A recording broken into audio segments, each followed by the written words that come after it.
ദൈവം നിങ്ങളെവരെയും അനുഗ്രഹിക്കുകയും ആശീർവദിക്കുകയും ചെയ്യട്ടെ. നമ്മുടെ ചിന്തയിലേക്ക് ഞാൻ കടക്കുകയാണ്.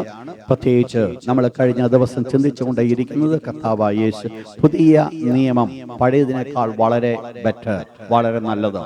ആ വചനത്തിലെ ആ പ്രത്യേകമായ ചിന്തയാണ് പ്രത്യേകിച്ച് ഹീബ്രൂസ് ചാപ്റ്റർ 8 അധ്യായം മുതൽ 10 അധ്യായം വരെ നമ്മളെ പഠിപ്പിക്കുന്നത്. പ്രത്യേകിച്ച് ആ ഭാഗത്തിൽ നിന്നുകൊണ്ട് കഴിഞ്ഞ ആഴ്ചയിൽ നമ്മൾ ചിന്തിക്കുവാൻ ഇടയായിത്തീർന്നത് പ്രധാനപ്പെട്ട ഉടമ്പടികൾ, ദൈവം തൻ്റെ മക്കളുമായിട്ട് ചെയ്തതായിരിക്കുന്ന ദൈവത്തിലെ ഉടമ്പടികളെ കുറിച്ചാണ് നമ്മൾ ചിന്തിക്കുവാനായിട്ട് ഇടയായിത്തീർന്നത്. ഇന്ന് രാത്രി അടുത്ത വിഷയത്തിലേക്ക് ഞാൻ കടക്കുവാൻ ആഗ്രഹിക്കുന്നു. 7 മുതൽ 13 വരെയുള്ള വാക്യങ്ങൾ നമുക്കെല്ലാവർക്കും ചേർന്നുകൊണ്ട് നമ്മൾ വായിക്കുവാൻ പോകുകയാണ്. ശ്രദ്ധിച്ച് വായിക്കുക. ഹീബ്രൂസ് ചാപ്റ്റർ 8, എബ്രായ ലേഖനം 8 അധ്യായം 7 മുതലുള്ള വാക്യം നമ്മളെല്ലാവരും ഒരുമിച്ച് ചേർന്ന് വായിക്കുവാൻ പോകുക. 8 അധ്യായം 7 വാക്യം മുതൽ നമുക്കെല്ലാവർക്കും ഒരുമിച്ച് ചേർന്ന് വായിക്കുക. 7 വാക്യം മുതൽ. ദൈവത്തിന് മഹത്വം ഉണ്ടാകട്ടെ. കഴിഞ്ഞ ദിവസം നമ്മൾ ചിന്തിക്കുവാൻ ഇടയായിത്തീർന്നത് ദൈവത്തിന്റെ ഉടമ്പടികളെ കുറിച്ച് ചിന്തിക്കുവാനായിട്ട് ഇടയായിത്തീർന്നു. ഇന്ന് രാത്രി നമ്മുടെ ചിന്തയിൽ നമ്മൾ നിൽക്കുവാൻ പോകുന്നത് 7 വാക്യം വീണ്ടും ഒരിക്കൽ കൊടുന്ന് വായിച്ചാണ്. വേഴ്സ് 7, 7 വാക്യം. ഒന്നാമത്തെ നിയമം കുറവില്ലാത്തതായിരുന്നുവെങ്കിൽ രണ്ടാമത്തതിനോ ഇടമന്വേഷിക്കില്ലായിരുന്നു. ഇന്ന് മുതൽ നമ്മൾ ചിന്തിക്കുവാൻ പോകുന്നത് the new covenant is better than the old covenant. Heading note ചെയ്താൽ new covenant is better than the old covenant. പുതിയ നിയമം പഴയതിനേക്കാൾ വളരെ നല്ലത്. എന്തുകൊണ്ട്, എന്താണ് അത് നല്ലത് എന്ന് നമ്മൾ ചിന്തിപ്പിക്കുവാനാണ് ഇന്ന് രാത്രി നമ്മൾ പോകുന്നത്. പ്രധാനമായിട്ട് അതിന്റെ 8 വാക്യം കൂടെ ഒന്ന് വായിച്ചാട്ട്. വേഴ്സ് 8.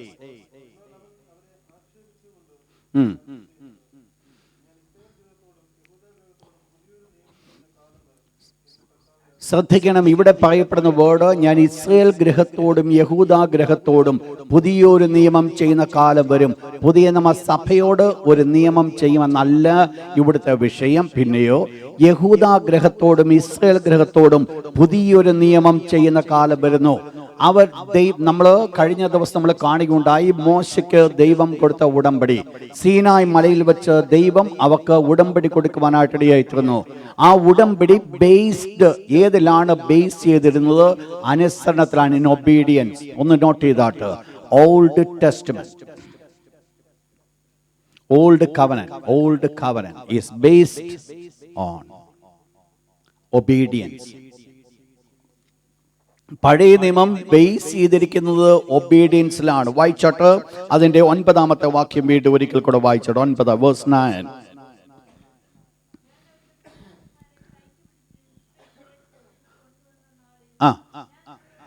ഞാൻ അവരോട് ചെയ്ത നിയമം പോലെയല്ല. ഇവിടെയാണ് വളരെ ക്ലിയർ ആയിട്ട് ദൈവം പറയുന്നു, സീനായ് മലയിലേക്ക് ദൈവം അവരെ കൊണ്ടുവന്നോ, ഞാൻ അവരോട് നിയമം ചെയ്തു. എന്നാൽ ദൈവം പറയുന്നത്, ഞാൻ അങ്ങനെ ഒരു നിയമമല്ല ഞാൻ ഇനി അവരോട് ചെയ്യുവാൻ പോകുന്നത്. എന്താ അതിന്റെ കാരണം? അതേ വാക്യം താഴോട്ട് വായിച്ചാട്ട്.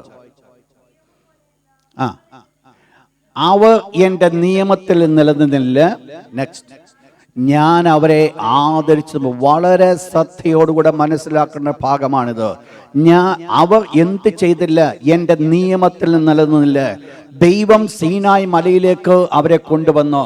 മോശ മുഖാന്തരമായിട്ട് അവർക്ക് പ്രമാണം കൊടുത്തുവെങ്കിൽ, അവർക്ക് നിയമം കൊടുത്തുവെങ്കിൽ, ആ നിയമം അനുസരിക്കുമെന്ന് രക്തം തളിച്ചുകൊണ്ട്, നിങ്ങൾക്കറിയാം, മോശ ഒരു മൃഗത്തെ കൊന്ന് അതിൽ രക്തമെടുത്ത് അതാണ് ഈസോപ്പ് ചെടിയുടെ തണ്ട് അതിൽ മുക്കിയിട്ട് സർവ്വജനത്തിന്മേൽ തളിച്ചുകൊണ്ട് ഇപ്പാര പറഞ്ഞു, ഈ പറയപ്പെടുന്ന വചനം പോലെ ഞങ്ങൾ ചെയ്യുമെന്ന് പറഞ്ഞു.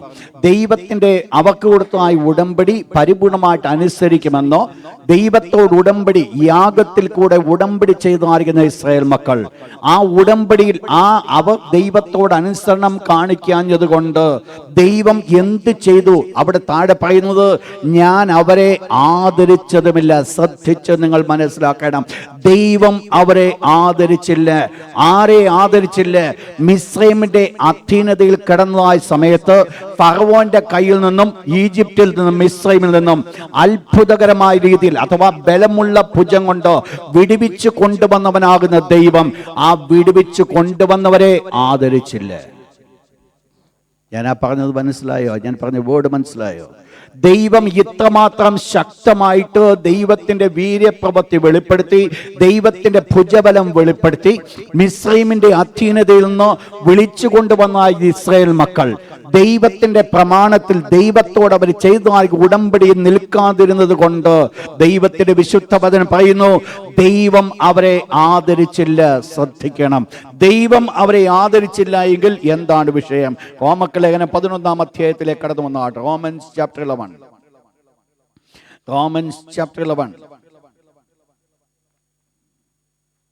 വേഴ്സ് 21, 21 വാക്യം. സ്വാഭാവിക കൊമ്പുകളെ ദൈവം ആദരിക്കാതെ പോയെങ്കിൽ താഴെ നിന്നെയും ആദരിക്കാതെ പോയേക്കും എന്ന് പറഞ്ഞാൽ, ദൈവം അവിടെ അപ്പോസ്തലനായ പൗലോസ് എഴുതുമ്പോൾ റോമർക്ക് ലേഖനം എഴുതുമ്പോൾ ഇപ്രകാരം പറയുകയാണോ, ഇസ്രായേൽ മക്കളെ ദൈവം ആദരിച്ചില്ല എന്നുള്ള വിഷയത്തിൽ നിന്നിട്ട് അപ്പോസ്തലനായ പൗലോസ് വീണ്ടും ഇവിടെ ഒന്ന് ചൂണ്ടിക്കാണിക്കുകയാണ്, ദൈവം അവരെ ആദരിച്ചില്ല എങ്കിൽ നിന്നെയും ആദരിക്കാതെ വന്നേക്കും. കാരണം ഇസ്രായേൽ മക്കളുടെ ജീവിതം നമ്മൾ പഠിക്കുമ്പോൾ എനിക്ക് തോന്നുന്നു, റോമക്കളെ നമ്മൾ പഠിക്കുകയുണ്ടായി, ഒരു ഇസ്രായേലിന് വിശേഷതയുണ്ട്. മറ്റുള്ള സകല ജനങ്ങളെക്കാൾ ഒരു ഇസ്രായേൽ എന്നുള്ള പദവി തന്നെ ഒരു വിശേഷമുള്ള ഒന്നാമത്തെ കാരണമെന്ന് പറയുന്നത് പിതാക്കന്മാർ അവക്കുള്ളതാണ്, 2 ന്യായപ്രമാണം അവക്കുള്ളതാണ്, 3 ദൈവം അവക്കുള്ളതാണ് എന്ന് വേണ്ട ഒത്തിരി നന്മകളാണ് ഇസ്രായേൽ എന്ന് പറയുമ്പോൾ അവർക്ക് അഭിമാനിക്കുവാൻ സാധിക്കുമെങ്കിൽ, ഇത്രമാത്രം അഭിമാനിക്കുവാൻ ഉള്ളവരെ ദൈവം വിട്ടുകളഞ്ഞുവെങ്കിൽ, ആദരിച്ചില്ല എങ്കിൽ നിന്നെയും ആദരിക്കാതെ വന്നേക്കും. നിങ്ങൾ മനസ്സിലാക്കണമേ, ഇവിടെ എബ്രായ ലേഖനത്തിലേക്ക് കടന്നു വരുമ്പോൾ ദൈവത്തിന്റെ ദാസൻ ഇപ്രകാരം പറയുന്നു, ഇസ്രായേൽ മക്കളെ ദൈവം ആദരിച്ചില്ല. എന്താണ് ആദരിക്കാൻ കാരണം? ദൈവത്തിന്റെ നിയമത്തിൽ അവർ നിൽക്കുവാനായിട്ടിടയായി തീർന്നില്ല. ശ്രദ്ധിക്കണം, ഈ വേർഡ് ദൈവത്തിന്റെ നിയമത്തിൽ നിലനിൽക്കുന്നില്ല എങ്കിൽ ദൈവം നമ്മെയും ആദരിക്കാതെ വന്നേക്കും. അപ്പോൾ പ്രധാനമായിട്ട് നമ്മൾ മനസ്സിലാക്കേണ്ടത്, ദൈവം നമ്മെ ആദരിക്കണമെങ്കിൽ നാമും നമ്മുടെ ദൈവമായിട്ട് ഒരു വ്യക്തിപരമായിരിക്കുന്ന ഒരു ബന്ധം വളരെ ആവശ്യമാണ്. കരങ്ങൾ ഉയർത്തി ദൈവത്തിന് ഹല്ലേലൂയ പറഞ്ഞാട്ട്.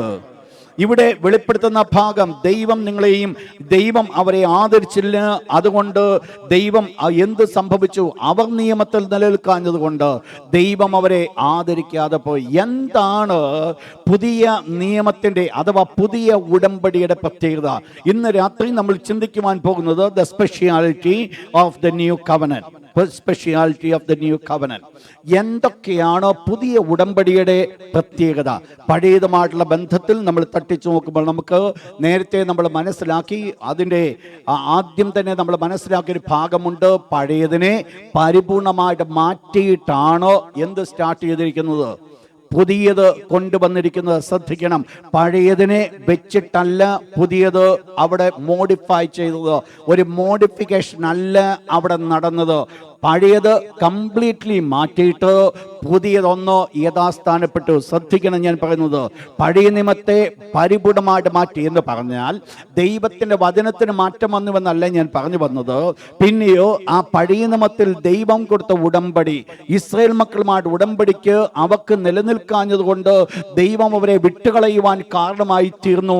അങ്ങനെയെങ്കിൽ ഇവിടെ നമ്മൾ കാണുന്നത് പഴയ ആചാരങ്ങള്, പഴയ അനുഷ്ഠാനങ്ങള്, പഴയ പുരോഹിതന്മാര്, ഇതിനെ എല്ലാം പരിപൂർണമായിട്ട് മാറ്റിയിട്ടാണ് പുതിയത് ഒന്ന് സ്ഥാപിക്കുവാനായിട്ടിടയായി തീർന്നത്. നമ്മൾ മനസ്സിലാക്കി, നമ്മുടെ കർത്താവായ യേശുക്രിസ്തുവിന്റെ പൗരോഹിത്യം എന്ന് പറയുന്നത് അഹരോന്റെ ക്രമപ്രകാരമല്ല, പിന്നെ ഏത് രീതിയിൽ? മൽക്കിസദേക്കിന്റെ ക്രമപ്രകാരമുള്ള മഹാപുരോഹിതൻ. അപ്പോൾ മൽക്കിസദേക്കിന്റെ ക്രമപ്രകാരമുള്ള മഹാപുരോഹിതൻ പരിപൂർണമായിട്ട് പഴയത് മാറ്റി പുതിയത് സ്ഥാപിക്കപ്പെട്ടുവെങ്കിൽ എന്താണ് അതിന്റെ പ്രത്യേകത? എന്തൊക്കെയാണോ അതിന്റെ ഗുണം? ഒന്നാമത്തെ ഗുണം ഒരിക്കൽ കൂടെ അതിൽ 8-ാമത്തെ വാക്യം വായിച്ചോട്ടെ, വേഴ്സ് 8. അവിടെ പറയുന്നു, ഒന്നാമത് നമ്മൾ മനസ്സിലാക്കേണ്ടത്, ഞാൻ യഹൂദ ഗ്രഹത്തോടും ഇസ്രായേൽ ഗ്രഹത്തോടും പുതിയൊരു നിയമം ചെയ്ത കാലം വരുന്നു. നിങ്ങൾ മനസ്സിലാക്കണം, ഞാൻ പറഞ്ഞു വന്ന പോയിന്റ് ഞാൻ അവസാനം കൊണ്ട് കൺക്ലൂഡ് ചെയ്യുന്നതായിരിക്കും. എന്നാൽ ഇപ്പോൾ നമ്മൾ മനസ്സിലാക്കേണ്ടത്, ദൈവം ഇവിടെ, അപ്പോൾ ദൈവത്തിന്റെ ദാസൻ ഇവിടെ എബ്രായ വിശ്വാസികളോട് പറയുന്നത്, പണ്ട് ദൈവം ഇസ്രായേൽ മക്കൾക്ക് ഒരു നിയമം കൊടുത്തതുപോലെ വീണ്ടും ദൈവം അവർക്കൊരു നിയമം കൊടുക്കും. ആർക്കാ കൊടുക്കുവാൻ പോകുന്നത്? അന്ന് ഇസ്രയേൽ എന്നുള്ള ഒരൊറ്റ വംശമായിട്ട് ആ 12 ഗോത്രങ്ങളും ഒരൊറ്റ രാജ്യത്തിന് കീഴിലായിരുന്നുവെങ്കിൽ അതിന് അല്പകാലം കഴിഞ്ഞപ്പോൾ അത് 2 രാജ്യങ്ങളായി മാറ്റപ്പെട്ട് യഹൂദയും ഇസ്രയേലായിട്ട് മാറ്റപ്പെട്ട സ്ഥാനത്ത് രണ്ടായിട്ട് വേർപെട്ട് നിൽക്കുമ്പോൾ ദൈവം ഇസ്രയേൽ മക്കളോടും കരുണ കാണിച്ച് യഹൂദ ഗോത്രത്തോടും കരുണ കാണിച്ചത് പറഞ്ഞാൽ ഈ 12 ഗോത്രങ്ങളെയും ഒരുമിപ്പിച്ചുകൊണ്ടാണ് ദൈവം ഒരു നിയമം ചെയ്യുവാനായിട്ട് പോകുന്നത്. പഴയ നിയമത്തിലേക്ക് നമ്മൾ കടന്നു വരുമ്പോൾ പഴയ ഉടമ്പടിയും അത് തന്നെയാണ്. 12 ഗോത്രങ്ങളെയും ദൈവം സീനായ് മലയുടെ അടിവാരത്തിൽ കൊണ്ടുവന്നിട്ട് അവിടെ വെച്ചാണ് ദൈവം ഒരു നിയമം അവർക്ക് കൊടുക്കുവാനിടയായിത്തീർന്നത്. അവരോട് ദൈവം ഒരു ഉടമ്പടി ചെയ്യുവാനായിട്ടിടയായിത്തീർന്നത് എന്ന് പറഞ്ഞതുപോലെ ഇവിടെയും കടന്നു വരുമ്പോൾ ഇപ്പോൾ അത് നമ്മുടെ കൺമുൻപിൽ അത് സത്യമല്ല, അത് സംഭവിക്കത്തില്ല. കാരണം ഇപ്പോൾ നമ്മൾ കാണുന്നത് ജൂഡ് മാത്രം, യഹൂദ ഗോത്രത്തെ മാത്രമേ നമ്മൾ കാണുന്നുള്ളൂ. ബാക്കി ഇസ്രയേൽ എന്നുള്ള ഒരു ദേശമുണ്ടെങ്കിലും ആ ദേശത്ത് ജീവിക്കുന്നവരും യഹൂദന്മാർ തന്നെയാണ്. യഹൂദ എന്ന് പറയുന്ന ഒരൊറ്റ ട്രൈബ് മാത്രമേ ഉള്ളൂ. ബാക്കിയുള്ളവർ എന്തോ എവിടെ ഒരല്പം കണക്കുണ്ടെന്നല്ലാതെ, എന്നാൽ അതിന്റെ പൂർണ്ണമായിരിക്കുന്ന കണക്കുകൾ ഇല്ലാതിരിക്കുമ്പോൾ സ്വർഗത്തിലെ ദൈവത്തിന് ഒന്ന് വിളിച്ചു പറയുവാനുണ്ട്.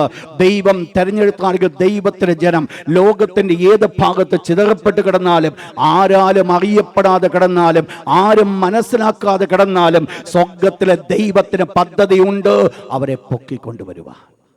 ഇന്ന് രാത്രി ദൈവത്തിൻ്റെ വചനത്തിൽ നിന്നുകൊണ്ട് ഞാൻ ഒരു കാര്യം ഓർപ്പിക്കട്ടെ.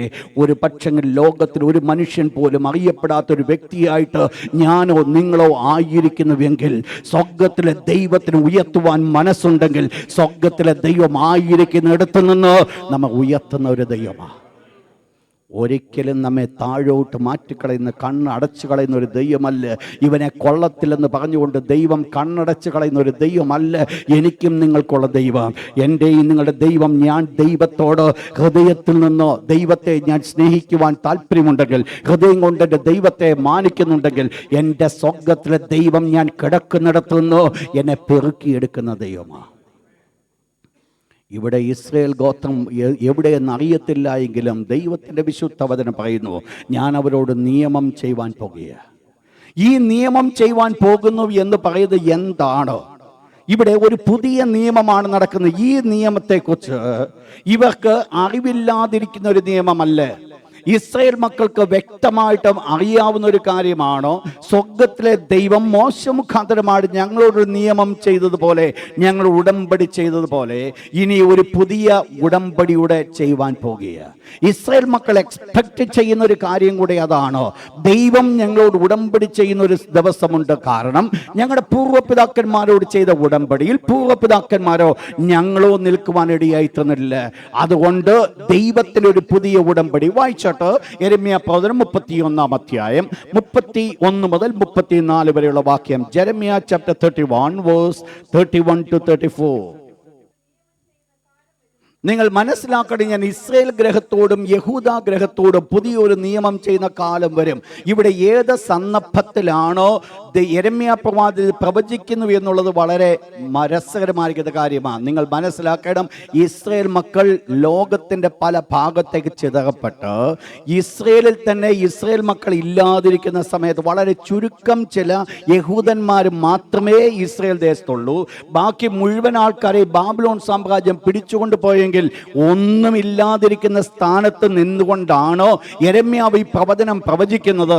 ദൈവം നിങ്ങളോടൊരു പുതിയ ഉടമ്പടി ചെയ്യുവാൻ പോകുകയാണ്. എന്താ അതിന്റെ കാരണം എന്നുള്ള യെരമ്യാവ് പറഞ്ഞു, നിങ്ങളുടെ അനുസരണക്കേടാണ് ഇപ്പോൾ നിങ്ങളെ തള്ളിക്കളയുവാൻ കാരണമായെങ്കിൽ ദൈവം വീണ്ടും നിങ്ങളോട് ഉടമ്പടി ചെയ്യുവാൻ, ഒരു പുതിയൊരു ഉടമ്പടി ചെയ്യുവാൻ പോകുകയാണ്. എന്താണ് ഉടമ്പടി? വായിച്ചോട്ടെ താഴോട്ട്. അല്ല എന്ന് പറഞ്ഞാൽ അതും ഇതുമായിട്ട് എൻ്റർലി ഡിഫറെൻ്റ് ആണ്. വലിയ വ്യത്യാസമുണ്ട്. പിതാക്കന്മാരെ കൊണ്ടുവന്ന സമയത്ത് കൊണ്ടുവന്ന് കൊടുത്തായിരിക്കുന്ന ഒരു ഉടമ്പടി പോലെ അല്ല ഞാൻ ഇപ്പോൾ ചെയ്യുവാൻ പോകുന്നത്. എപ്പോൾ? ഇപ്പം താഴോട്ട്. ആ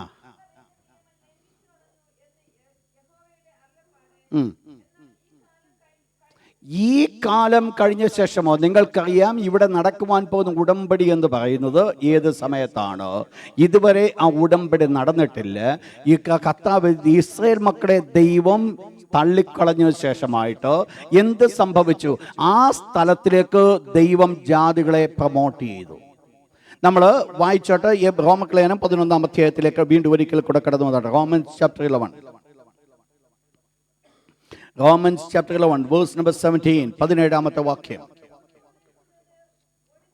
കൊമ്പുകളിൽ ചിലത് ഒടിച്ചിട്ട് എന്ന് പറഞ്ഞാൽ ചില ഇസ്രായേൽ മക്കളെ ഒടിച്ചു കളഞ്ഞിട്ട് നിന്നെ അതിൻ്റെ ഇടയിൽ ഒട്ടിച്ചേർത്തു. ആരെ? ജാതികളെ. അപ്പോൾ ജാതികൾക്ക് അവകാശമില്ലാതിരുന്ന സ്ഥാനത്ത് സ്വർഗ്ഗത്തിലെ ദൈവം എന്ത് ചെയ്തു?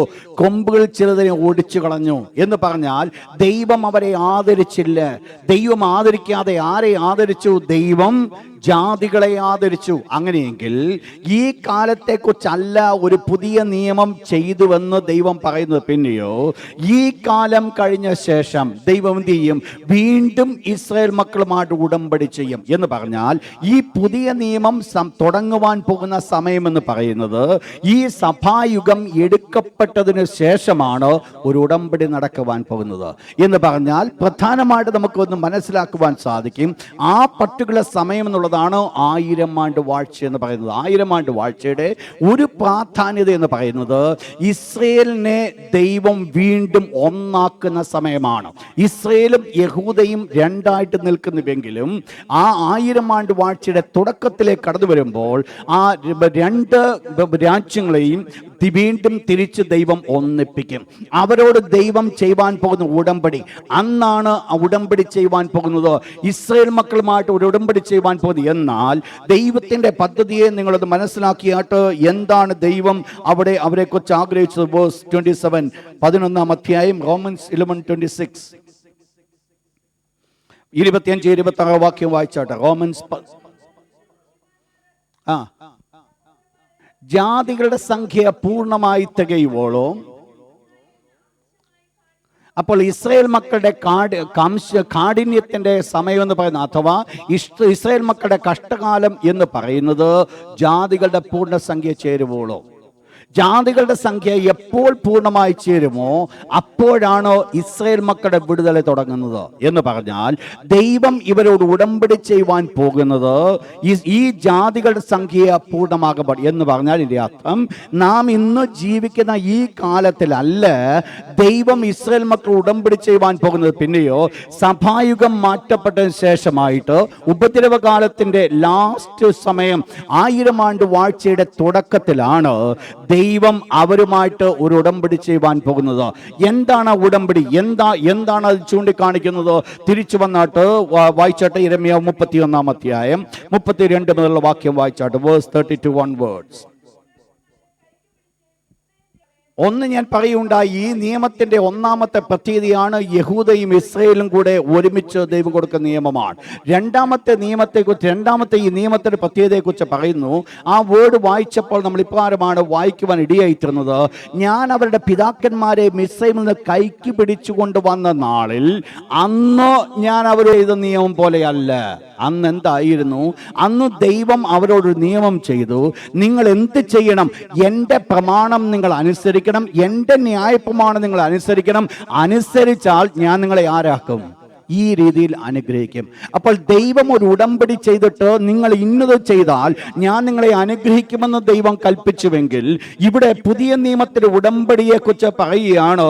പുതിയ ഉടമ്പടി അപ്രകാരമേ അല്ല. പിന്നെയോ എന്താണ് പുതിയ നിയമത്തിലെ ഉടമ്പടി? താഴോട്ട് വായിച്ചാട്ട് അതേ വാക്യം താഴോട്ട്. ഇവിടെ സംഭവിക്കാൻ പുതിയ ഉടമ്പടിയുടെ രണ്ടാമത്തെ പ്രത്യേകത, ദൈവം ഒന്നും അവിടുന്ന് ഡിമാൻഡ് ചെയ്യുന്നില്ല. നേരത്തെ ഒന്നാമത്തെ ഉടമ്പടിക്ക് എന്ത് ചെയ്തു? ദൈവം ഡിമാൻഡ് ചെയ്തു. എന്ത് ചെയ്തു? If you obey my voice then you will be blessed. പക്ഷെങ്കിൽ ഈ രണ്ടാമത്തെ പുതിയ ഉടമ്പടിയുടെ പ്രത്യേകത എന്ന് പറയുന്നത് ദൈവം ഒന്നും ഡിമാൻഡ് ചെയ്യുന്നില്ല. ദൈവം ഒന്നും അവരോട് പറയുന്നില്ല. ദൈവം ഇന്നത് ചെയ്യണമെന്ന് ദൈവം അവരോട് പറയുന്നില്ല. ഇന്നത് ചെയ്താൽ ഞാൻ നിങ്ങളെ അനുഗ്രഹിക്കാമെന്ന് ദൈവം പറയുന്നില്ല.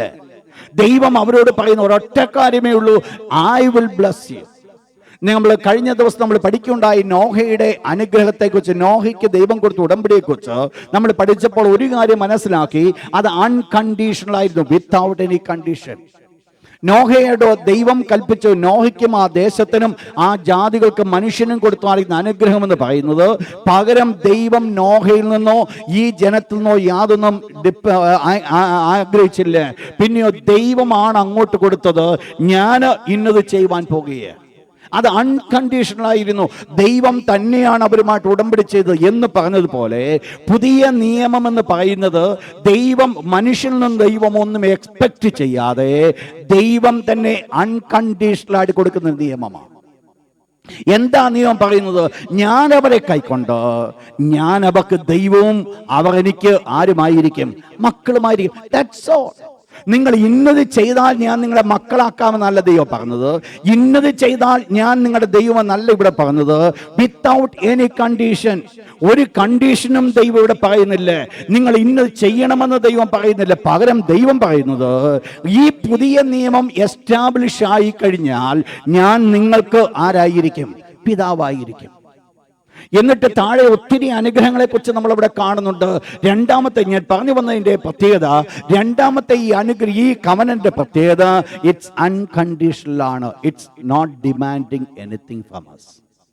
നമ്മൾ യാതൊന്നും നമ്മൾ ആഗ്രഹിക്കുന്നില്ല. മൂന്നാമത്തെ ഈ നിയമത്തിന്റെ പ്രത്യേകത, അതേ വാക്യം താഴോട്ട് വായിച്ചാട്ടോ, അവിടെയാണ് ആ നിയമം നമ്മൾ കാണുന്നത്.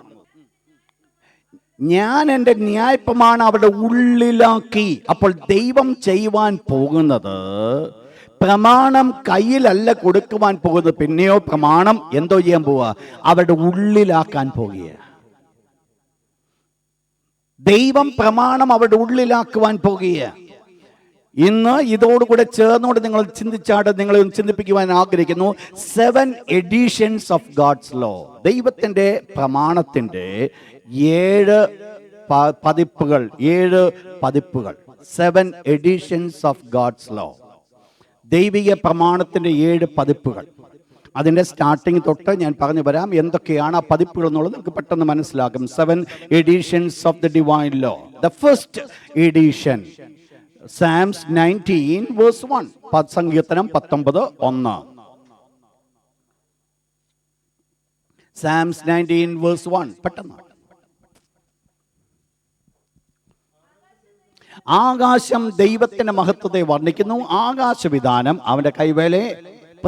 ഒന്നാമത് ആദ്യമായിട്ടുള്ള ദൈവത്തിന്റെ നിയമത്തിന്റെ പതിപ്പാണ് ഈ ദൈവം സൃഷ്ടിച്ച ഈ ഭൂമി. ദൈവം സൃഷ്ടിച്ച ഭൂമിയും സകല ചരാചരങ്ങളും ദൈവത്തിന്റെ നിയമത്തിന്റെ പതിപ്പാണ്.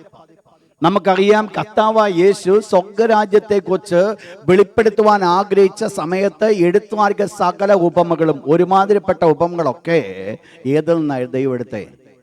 പ്രകൃതിയിൽ നിന്ന്. കടുകുമണിയെ നോക്കിക്കൊണ്ട് കർത്താവ് ഇപ്രകാരം പറഞ്ഞു, കടുകുമണി ഏറ്റവും ചെറിയ വിത്താണ്, അത് വളരെ പെട്ടെന്ന് വളർന്ന് വലുതായി. അതുപോലെയാണ് സ്വർഗരാജ്യം. നിങ്ങൾ മനസ്സിലാക്കണം, ഈ പ്രകൃതിയെ നോക്കിക്കൊണ്ട് ദൈവത്തിന്റെ നിയമത്തെ നമുക്കവിടെ പഠിക്കുവാൻ സാധിക്കും. പ്രകൃതിയെ മനസ്സിലാക്കിയാൽ ഒരു നിയമം അതിനകത്തുണ്ട്. ഒരു വിത്ത് വിതച്ചിട്ട് ആ കൊച്ചു വിത്ത് അത് വളരുമ്പോൾ, അത് വളരുന്നില്ല എങ്കിൽ, അത് വളരണമെന്നുള്ളത് നട്ടവന്റെ ആഗ്രഹമാണ്. എന്നാൽ വളരുന്നില്ല എങ്കിൽ ആ നട്ടവന് പ്രയാസമായിരിക്കുന്ന പോലെ അതിനകത്തുകൊണ്ട് ദൈവത്തിന്റെ നിയമം. കഴിഞ്ഞ ചില ദിവസങ്ങൾക്ക് മുമ്പായിട്ട് ഒരു സഹോദരൻ നാട്ടിൽ പോയിട്ട് ഒരു ഫോട്ടോ എടുത്തുകൊണ്ട് വന്നു. അദ്ദേഹം എന്നോട് പറഞ്ഞു, പാസ്റ്ററെ, എൻ്റെ മകൻ്റെ കല്യാണ സമയത്ത് പെണ്ണിൻ്റെ വീട്ടിൽ നിന്ന് ഞങ്ങൾക്ക് കൊടുത്തു വിട്ടതാണ് 2 മരം. ഒന്ന് മരം ഏതാണ് ഞാൻ ഓർക്കുന്നില്ല. സപ്പോസ് നിങ്ങൾ ഒരു മാവും ഒരു പ്ലാവും വായിക്കൂ, ഏതാണ് മരം എന്നുള്ള എക്സാക്ട്ലി ഞാൻ ഓർക്കുന്നില്ല. ഇത് രണ്ടും ഈ പുള്ളി കല്യാണമൊക്കെ കഴിഞ്ഞിട്ട് കൊണ്ട് സ്വന്തം വീട്ടിൽ കൊണ്ട് നട്ടു. അത് അപ്പനും അമ്മയും എല്ലാവരും ഇവിടെ തന്നെയാണ്. അതുകൊണ്ട് അവിടെ നോക്കുന്ന ആളോട് പറഞ്ഞു, നീ ഒരു കാര്യം ചെയ്യണം, ഇതിനെ വളരെ കാര്യമായിട്ട് സൂക്ഷിക്കണം. കാരണം അത് നന്നായിട്ട് വളരാനൊക്കെ ചാൻസ് കൊടുക്കണം, വളവും എല്ലാം കൊടുക്കണമെന്ന് പറഞ്ഞു. ഓരോ വർഷങ്ങൾ കഴിയും തോറും ഒരു മാവോ പ്ലാവോ ഏതോ ഉണ്ടോ ഒന്ന് നന്നായിട്ട് വളരുന്നുണ്ട്, മറ്റത് വളരുന്നില്ല. ഏകദേശം ഒരു ചെറുതായിട്ട് വളരുന്നുള്ളൂ. ഏതാണ്ട് 5 കൊല്ലമോ സംതിങ് കഴിഞ്ഞപ്പോൾ ഈ പിതാവ് അവർ അവധിക്ക് കടന്നു ചെന്നപ്പോൾ അവധിക്ക് ചെന്നപ്പോൾ ഈ വേലക്കാരൻ പറഞ്ഞു, അച്ഛാ എന്താന്ന് എനിക്ക് അറിയത്തില്ല, ഞാൻ ഈ രണ്ടിനും ഒരുപോലെ വളം ഇട്ട് കൊടുക്കുന്നത്, വെള്ളം ഒരുപോലെ ഒഴിച്ചു കൊടുക്കുന്നത്, എന്താ ഒന്ന് വളരുന്നത് മറ്റേ വളരാത്തതിന് കാരണം എന്താണെന്ന് അറിയത്തില്ല. ഒന്ന് വളർന്ന് ഓൾറെഡി ഫലം കായ്ച്ചു, മറ്റേത് ഇപ്പോഴും ഒരു കൊച്ചു ചെടിയായിട്ട് നിൽക്കുക. ഇവക്ക് വളരെ ക്യൂരിയോസിറ്റി ഉണ്ടായി, എന്തായിരിക്കണം ഇതിൻ്റെ വിഷയമെന്നുള്ളത്. ഞാൻ ആത്മീയത്തിൽ നമ്മൾ ശ്രദ്ധിക്കാൻ വേണ്ടി നടന്ന ഒരു സംഭവമാണ് ഞാൻ പറഞ്ഞു വരുന്നത്. എന്നിട്ട് എന്ത് സംഭവിച്ചെന്നറിയാമോ, ഈ വേലക്കാരൻ ഒരു സംശയം പറഞ്ഞു, അച്ഛാ എനിക്കൊരു സംശയമുണ്ട്, നമുക്ക് ഈ വളരാത്ത ചെടിയൊന്ന് നമുക്കതിൻ്റെ മൂടൊന്ന് പറിച്ച് നമുക്ക് നോക്കണം, എന്താവാന്ന് നമുക്ക് കണ്ടുപിടിക്കണം.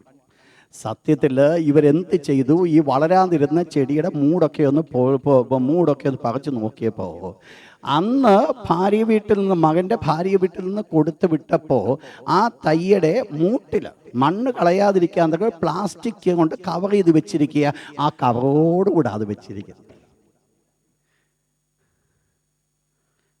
Not joke. ദൈവം സഹായിച്ചാൽ നിങ്ങൾക്ക് എൻ്റെ ഫോട്ടോ കാണാം. ഞാൻ പറഞ്ഞു വന്നത് എന്നാണെന്നറിയാമോ, വെള്ളവും ഉണ്ട് വളവും ഉണ്ട് എല്ലാം ഒരുപോലെ കിട്ടുന്നെങ്കിലും മൂട്ടില് ഈ പ്ലാസ്റ്റിക് കിടക്കുന്നതുകൊണ്ട് വളരുന്നില്ലെന്നാണ് ഞാൻ പറഞ്ഞു വന്നത്. നിങ്ങളത് വിവേചിച്ച് നിങ്ങളങ്ങ് എടുത്തോണം കേട്ടോ, ഇതാരെക്കുറിച്ചാണ് ഈ പറഞ്ഞെന്നുള്ളത്.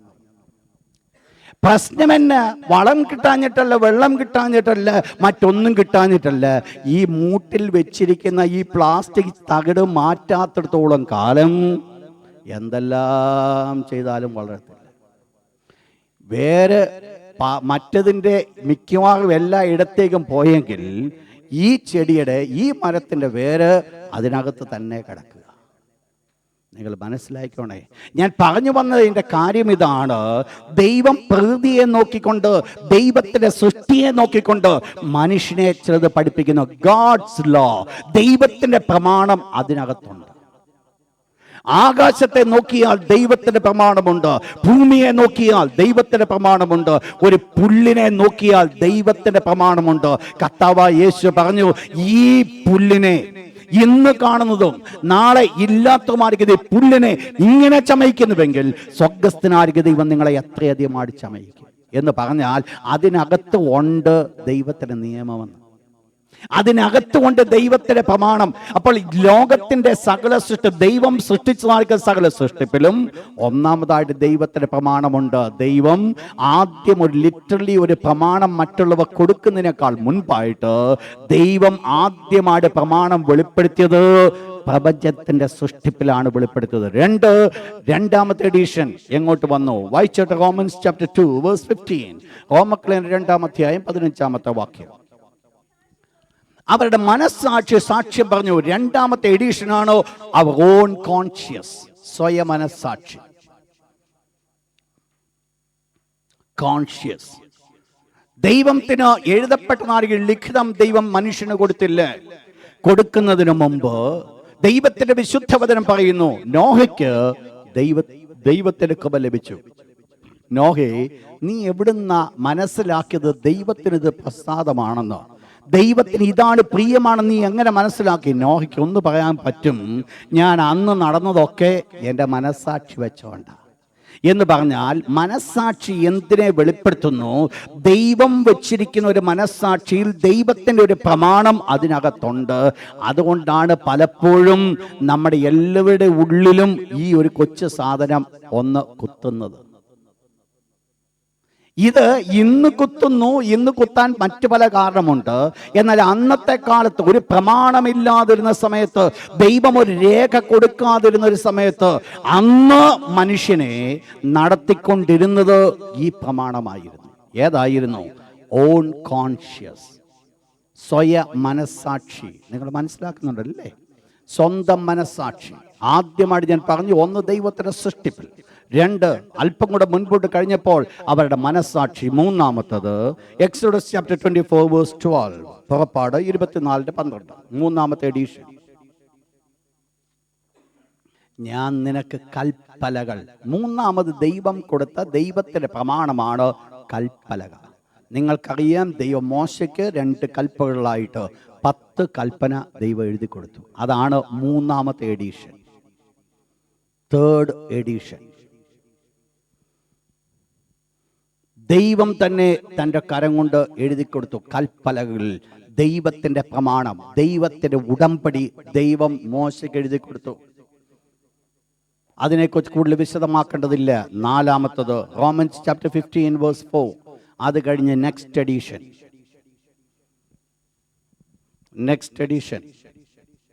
റോമൻസ് 15:4. തിരുവെഴുത്തുകളിൻ പ്രകാരം നാലാമത്തേതാണ് നമ്മുടെ കയ്യിൽ ലഭിച്ചിരിക്കുന്ന ഈ ബൈബിൾ, തിരുവെഴുത്ത്. ദി എൻഡ് സ്ക്രിപ്ചേഴ്സ്, തിരുവെഴുത്ത്, ദൈവവചനം. അതിൽ കൂടെ നമുക്ക് എന്ത് കിട്ടി? ദൈവത്തിൻ്റെ പ്രമാണമാണ് ദൈവത്തിൻ്റെ കരങ്ങളിലിരിക്കുന്നതോ. ഏതിൽ നിന്ന്? 10 കൽപ്പനയ്ക്ക് ശേഷമായിട്ട് ദൈവം കൊടുത്ത പ്രമാണം. അതാണ് തിരുവെഴുത്തായിട്ട് ദൈവം നമ്മുടെ കരങ്ങൾ തന്നിരിക്കുന്നത്. Next edition John chapter 1:14. Yohannan 1:14. Next edition Yohannan 1:14.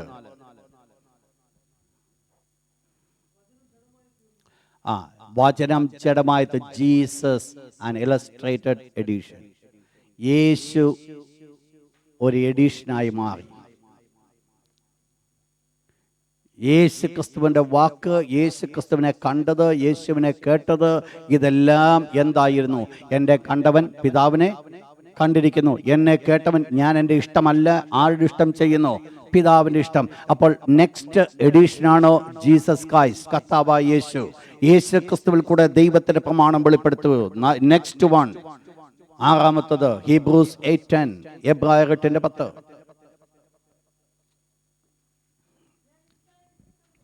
Written on heart, ന്യായപ്രമാണം നമ്മുടെ ഉള്ളിലാക്കുന്നു, നമ്മുടെ ഹൃദയത്തിൽ എഴുതിയിരിക്കുന്നു. റിട്ടൺ ഓൺ ഹാർട്ട്, ഹൃദയത്തിൽ എഴുതിയിരിക്കുന്നു. ദൈവിക പ്രമാണം ഹൃദയത്തിൽ. Next final edition 2 Corinthians chapter 3:2 and 3. 2 Corinthians 3-ാം 2-3 വാക്യം. അതാണ് last edition.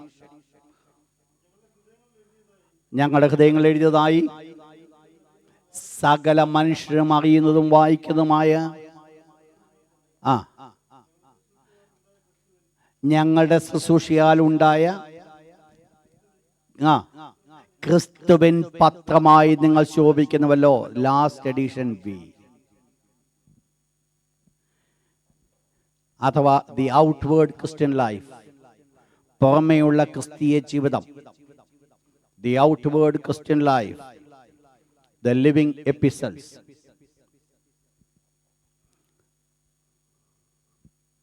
The living epistles. അവിടെ അപ്പോസ്തലനായ പൗലോസ് പറയുന്നു, ക്രിസ്തുവിൻ പത്രമായി നിങ്ങൾ ശോഭിക്കുന്നു. അപ്പോൾ ഞാനും നിങ്ങളും ആരാകുന്നുവെന്ന് അവിടെ വെളിപ്പെടുത്തുന്നതോ ക്രിസ്തുവിൻ്റെ പത്രമായിരിക്കുന്നു എന്ന് പറഞ്ഞാൽ, ക്രിസ്തുവിനെ വായിക്കേണ്ടത് ഏതുവഴിയാ? നമ്മളിൽ കൂടെയാ. ക്രിസ്തുവിനെ കാണേണ്ടത് ഏതിൽ കൂടെയാ? നമ്മൾ കൂടെയാ. ക്രിസ്തുവിനെ കേൾക്കേണ്ടത് ഏതിൽ കൂടെയാ? ഇതാണ് ഫൈനൽ എഡിഷൻ. നിങ്ങൾ മനസ്സിലാക്കണം, ദൈവത്തിൻ്റെ പ്രമാണത്തിൻ്റെ edition one after another, modify ചെയ്ത് ദൈവം എന്ത് പർപ്പസിന് വേണ്ടി ആദമിനെ തെരഞ്ഞെടുത്തുവോ അത് അവസാനത്തെ എഡിഷനെ കൊണ്ട് ഫുൾഫിൽ ചെയ്യുക. ദൈവത്തെ പൂർണ്ണമായിട്ട് അനുസരിച്ചുകൊണ്ട് ദൈവത്തിൻ്റെ പത്രമായി വെളിപ്പെടുവാൻ തക്കവണ്ണം ദൈവം ആദമിനെ കുറിച്ച് ആഗ്രഹിച്ചുവെങ്കിൽ അതേ കാര്യമാണ് ലാസ്റ്റിൽ സംഭവിക്കുവാൻ പോകുന്നത്. ഇവിടെ എന്താ അതിന് മുൻപുള്ള പത്രം എന്തായിരുന്നു? അവിടെ പറയപ്പെടുന്നു, ഞങ്ങൾ എന്ത് സംഭവിച്ചു? ദൈവത്തിൻ്റെ ന്യായപ്രമാണം എവിടെയാക്കി? നമ്മുടെ ഉള്ളിലാക്കി. അപ്പോൾ അന്ന് ഇസ്രായേൽ മക്കളോട് ദൈവം ചെയ്യുവാൻ പോകുന്ന ഉടമ്പടി എന്ന് പറയുന്നത്, ദൈവം എന്തൊക്കെയോ അവരോട് പറഞ്ഞിട്ട് നിങ്ങളിത് അനുസരിച്ചാൽ മാത്രമേ ഞാൻ നിങ്ങളെ അനുഗ്രഹിക്കത്തുള്ളൂ എന്നല്ല, പകരം ദൈവം ആ പ്രമാണം അവരുടെ ഉള്ളിലങ്ങാക്കി. ദൈവം അവരുടെ പ്രമാണം അവരുടെ ഉള്ളിലാക്കി. അവരുടെ മനസ്സാക്ഷിയുടെ പ്രമാണം കൊടുത്തു, അവരുടെ മനസ്സിൽ ആ പ്രമാണം കൊടുത്തു എന്ന് പറഞ്ഞാൽ നിങ്ങൾ മനസ്സിലാക്കിക്കോണം, അവരുടെ മനസ്സ് വേറെ രീതിയിൽ അപ്പോസ്തലനായ പൗലോസ് പറയുന്ന ഭാഷയിൽ നമ്മൾ ചിന്തിച്ചാൽ അവിടെയാണ് ഹൃദയദൃഷ്ടി പ്രകാശിക്കുന്നത്. ഹൃദയദൃഷ്ടി പ്രകാശിക്കുന്നത്. ദൈവത്തിന്റെ പ്രമാണം അവരുടെ ഉള്ളിലാക്കി. എന്നിട്ട് പറയുന്നത് ഹൃദയത്തിന്റെ മാംസ പലകയിൽ എഴുതിയിരിക്കുന്നു. ഹൃദയം കല്ലായുള്ള ഹൃദയമല്ല, പിന്നെയോ മാംസളമായിരിക്കുന്ന ഹൃദയത്തിന്റെ പലകയിലാണോ ഈ എഴുത്തെഴുതി വെച്ചിരിക്കുന്നത്? ഏതാ? ദൈവത്തിന്റെ പ്രമാണം എഴുതപ്പെട്ട് വെച്ചിരിക്കുക. ദൈവം ഇസ്രായേൽ മക്കളോട് പറഞ്ഞു, ഞാൻ നിങ്ങൾക്ക് ഒരു പുതിയ ഉടമ്പടി ചെയ്യുവാൻ പോകുകയാണ്. എന്റെ ന്യായപ്രമാണം ഞാൻ ഒരിക്കൽ മോശയ്ക്ക് പുറമേ ഞാൻ കൊടുക്കുവാൻ ഇടയായി തീർന്നു. എന്നിട്ട് നിങ്ങൾ വായിച്ച് നിങ്ങളത് അനുസരിക്കണമെന്നോ ഞാൻ നിങ്ങളോട് കൽപ്പിക്കുകയുണ്ടായി. എന്നാൽ ഇനിയും നടക്കുവാൻ പോകുന്ന പ്രമാണം നിങ്ങൾ വായിച്ച് നിങ്ങളുടെ പുറമേയുള്ള ശക്തി കൊണ്ട് നിങ്ങൾ അനുസരിക്കുവാനല്ല ഞാൻ ആഗ്രഹിക്കുന്ന, പിന്നെയോ എന്റെ ന്യായപ്രമാണം നിങ്ങളുടെ ഉള്ളിലാക്കി ഞാൻ നിങ്ങളെ മുമ്പോട്ട് നടത്തുക. ന്യായപ്രമാണം ഇപ്പോൾ എവിടെയായിരിക്കുന്നു? നമ്മുടെ ഉള്ളിലായിരിക്കുന്നു. ഇസ്രായേൽ മക്കൾക്ക് ദൈവം ഉടമ്പടി കൊടുക്കുമ്പോൾ ഇസ്രായേൽ മക്കളുടെ ഉള്ളിലാണോ ആ ന്യായപ്രമാണം ഉള്ളത്? അത് വെറും ഒരു കഠിനമായിരിക്കുന്ന ഹൃദയത്തിലല്ല, പിന്നെയോ മാംസപ്പലകി എന്ന് പറഞ്ഞാൽ അതിനെ അനുസരിക്കുവാൻ ഒരുക്കമുള്ള ഒരു ഹൃദയത്തിലാണോ ഈ നിയമം ഇരിക്കുന്നത്?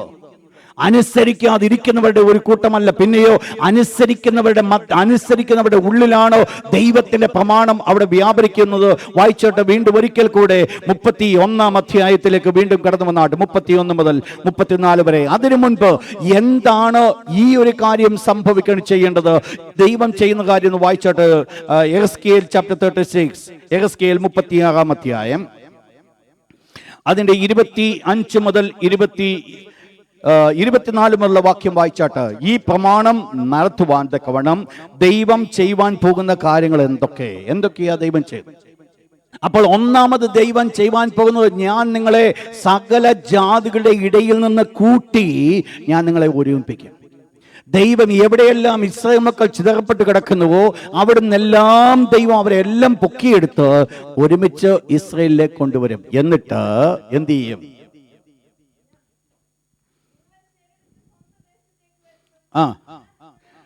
ദൈവം ആദ്യം ചെയ്യുവാൻ പോകുന്നത്, ഞാൻ നിങ്ങളുടെ മേൽ നിർമ്മല ജലം തളിക്കും, നിങ്ങൾ നിർമ്മലരായിത്തീരും.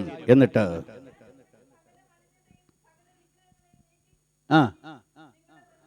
നിങ്ങളെ ഞാൻ ആദ്യമായിട്ട് നിങ്ങളെ ചെയ്യുവാൻ പോകുന്നത്, നിങ്ങൾ കിടക്കുന്ന കിടപ്പിൽ നിന്ന് ചോദിച്ച് കിടക്കുന്നുവെങ്കിൽ ആ ചോരയോടുകൂടി ഞാൻ കൊണ്ടുവന്നിട്ട് നിങ്ങളെ അങ്ങ് കുളിപ്പിക്കാൻ പോവുകയാണ്.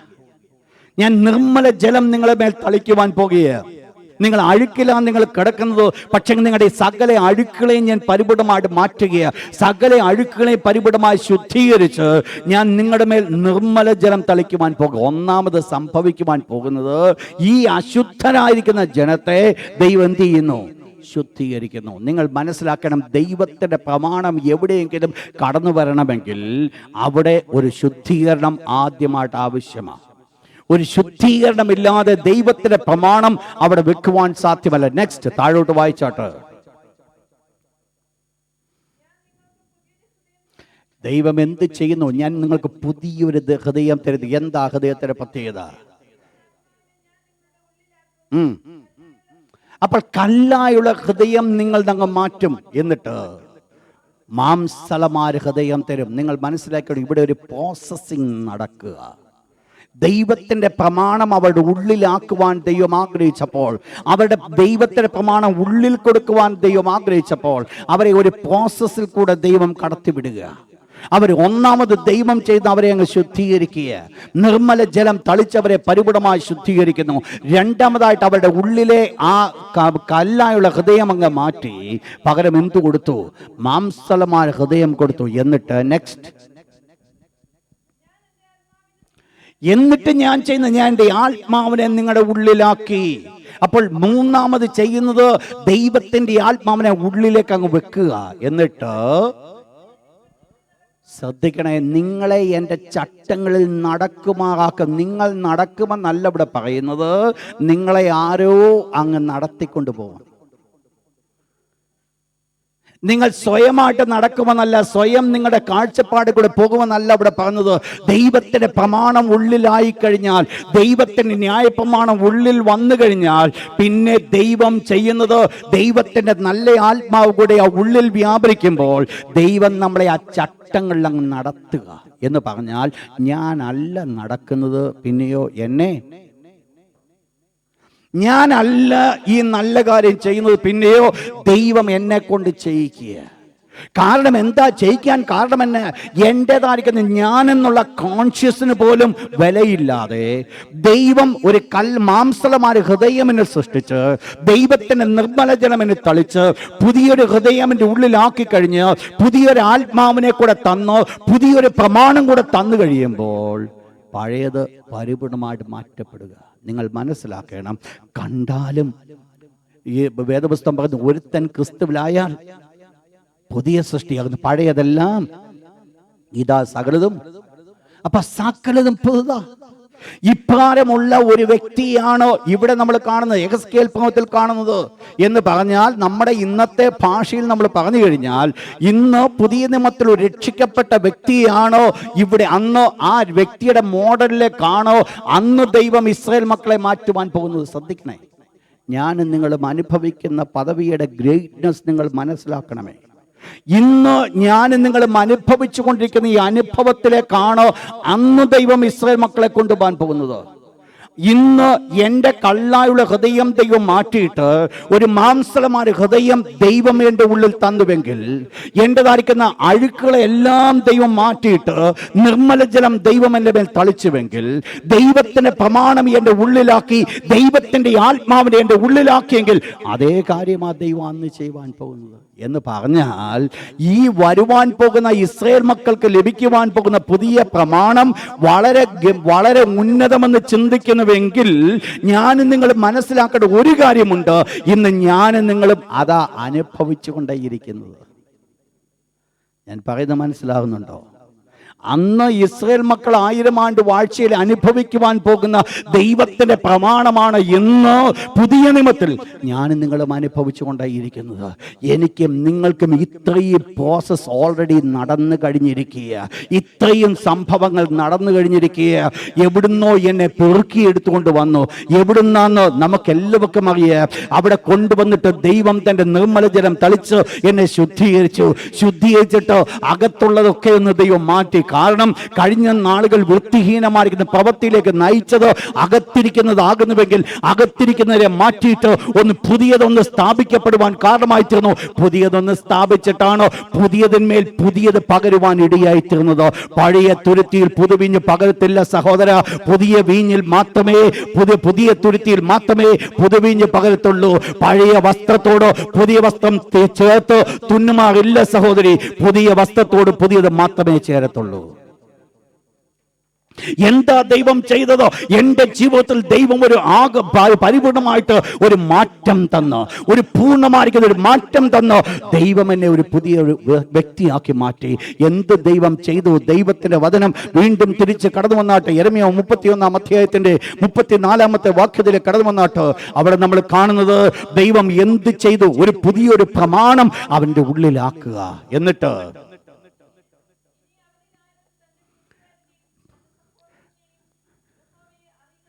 Praise God. മൂന്നാമത്തെ പ്രത്യേകത നമ്മൾ കണ്ടത് ഗോഡ്സ് ലോ, ദൈവത്തിന്റെ നിയമം വിൽ ബിക്കം ഇന്നർ പ്രിൻസിപ്പിൾസ്.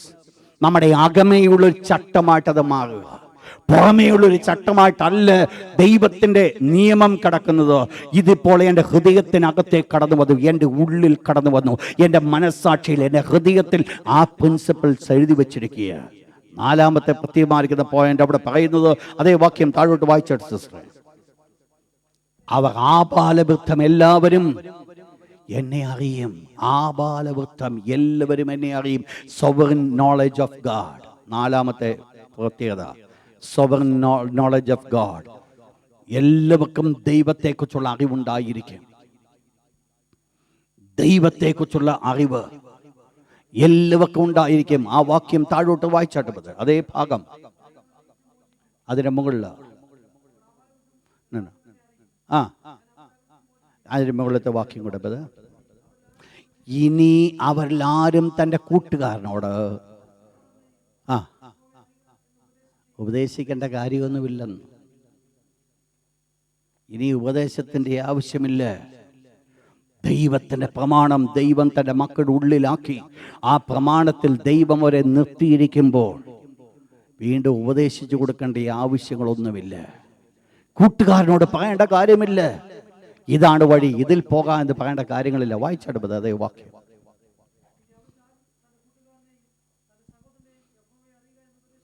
ആ, യഹോവയെ അറിയുക എന്ന് ഉപദേശിക്കേണ്ട ഒരാവശ്യമില്ലാത്ത അവസ്ഥയിൽ മനുഷ്യൻ്റെതാക്കി നോളജ് യഹോവയെ അറിയുവാനിടയായിത്തീരും.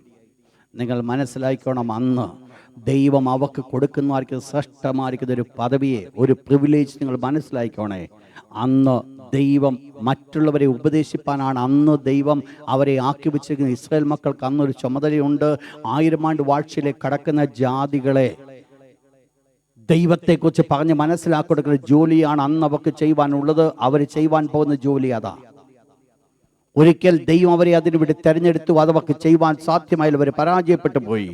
അവർ തന്നെ പ്രമാണം അനുസരിക്കാതിരുന്നപ്പോൾ ദൈവം വീണ്ടും അതേ ജനത്തെ മുൻപിൽ കൊണ്ടുവന്നിട്ട് അതേ ജനത്തിന്മേൽ തൻ്റെ ആത്മാവിനെ പകർന്ന് ദൈവം എന്ത് എക്സ്പെക്ട് ചെയ്തുവോ അതേ ജോലി അവർ ചെയ്യുവാൻ പോയി. ലോകത്തിൻ്റെ എല്ലാ ഭാഗത്തും സുവിശേഷകന്മാരായിട്ട് അന്ന് ഇസ്രായേൽ മക്കൾ നടക്കും. പക്ഷെങ്കിൽ ഒരു പ്രത്യേകത ഉണ്ട്, അവർ തമ്മിൽ പറയേണ്ട കാര്യമില്ല നീ ദൈവത്തെ അറിയുക എന്ന്. കാരണം എല്ലാവരും ആബാലവൃദ്ധം എല്ലാവരും യഹോവയാൽ ഉപദേശിക്കപ്പെട്ടവരാകും. എല്ലാവരുടെ ഉള്ളിൽ ആ പ്രമാണം കിടപ്പുണ്ട്, എല്ലാവരുടെ ഉള്ളിൽ ആ പ്രമാണമുണ്ട്. നിങ്ങൾ മനസ്സിലാക്കണം, അന്ന് ഭൂമിയുടെ പ്രത്യേകത സമുദ്രം വെള്ളത്താൽ നിറയപ്പെട്ടിരിക്കുന്ന പോലെ ഭൂമി മുഴുവൻ യഹോവയുടെ പരിജ്ഞാനം കൊണ്ട് നിറയപ്പെടും. എന്ന് പറഞ്ഞാൽ അന്നത്തെ പരിജ്ഞാനം എന്ന് പറഞ്ഞു കഴിഞ്ഞാൽ ഇന്നത്തെ പോലെ അല്ല.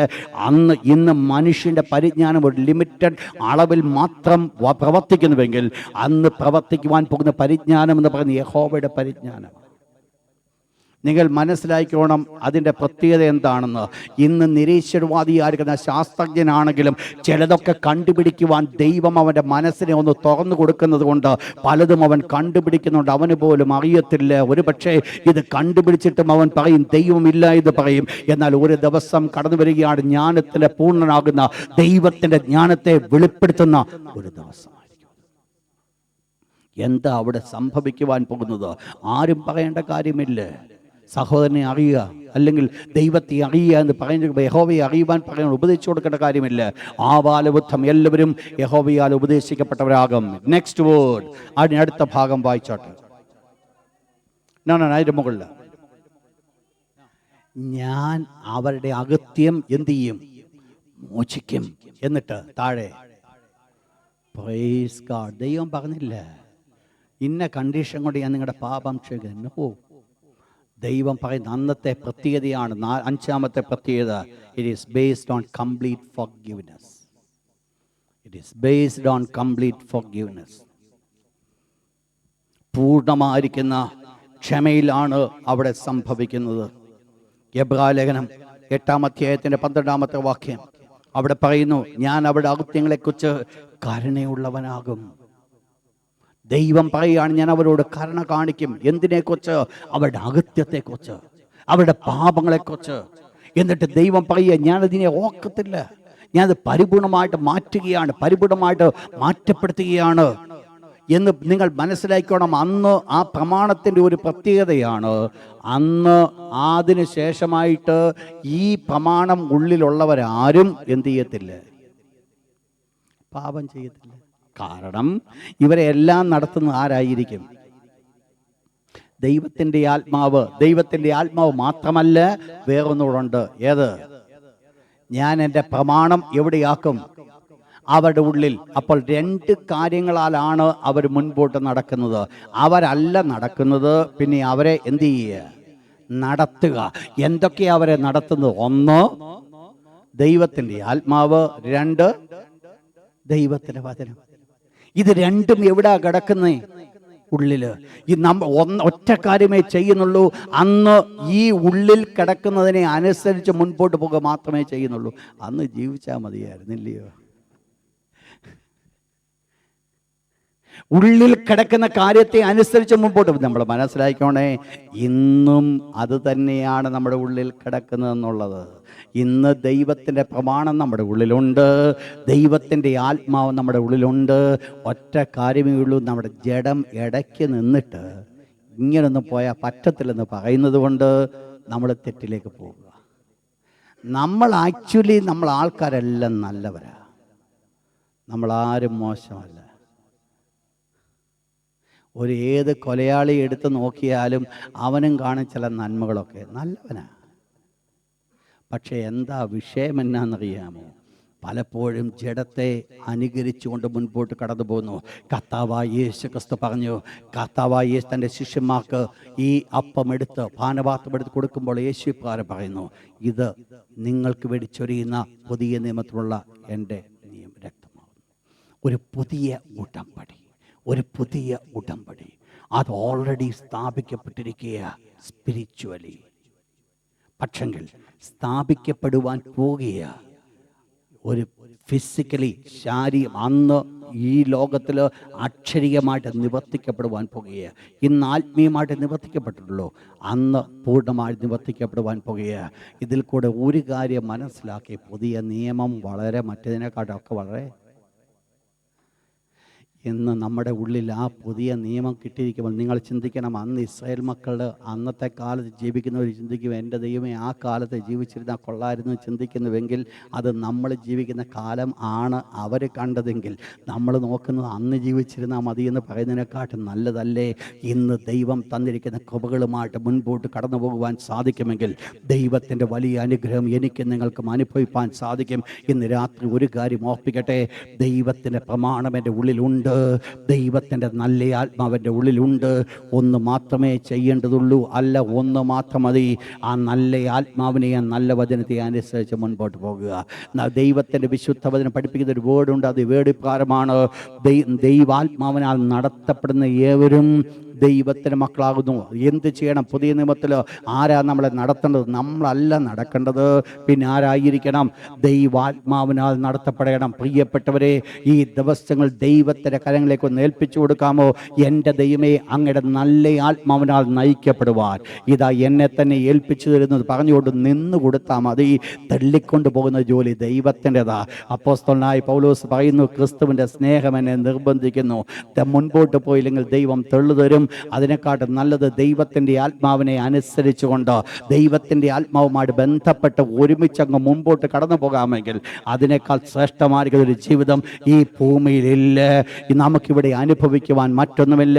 ഈ ലോകത്തിൽ സ്വർഗ്ഗതുല്യമായ ജീവിതം നമുക്ക് അനുഭവിക്കുവാനായിട്ട് സാധിക്കും. അവൻ പച്ചപ്പുൽ മേടുകളിലേക്ക് നടത്തുന്നവനാകിയാൽ ഈ ദിവസങ്ങൾ ദൈവത്തിൻ്റെ വചനത്തിനും ദൈവത്തിൻ്റെ ആത്മാവിനും നടത്തപ്പെടുന്നതിന് അനുസരണമായിട്ട് നമ്മെ തന്നെ ഏൽപ്പിച്ചു കൊടുക്കുക. എല്ലാ കണ്ണുകളും അല്പനിമിഷം ശാന്തമായിട്ട് അടച്ചാട്ടെ.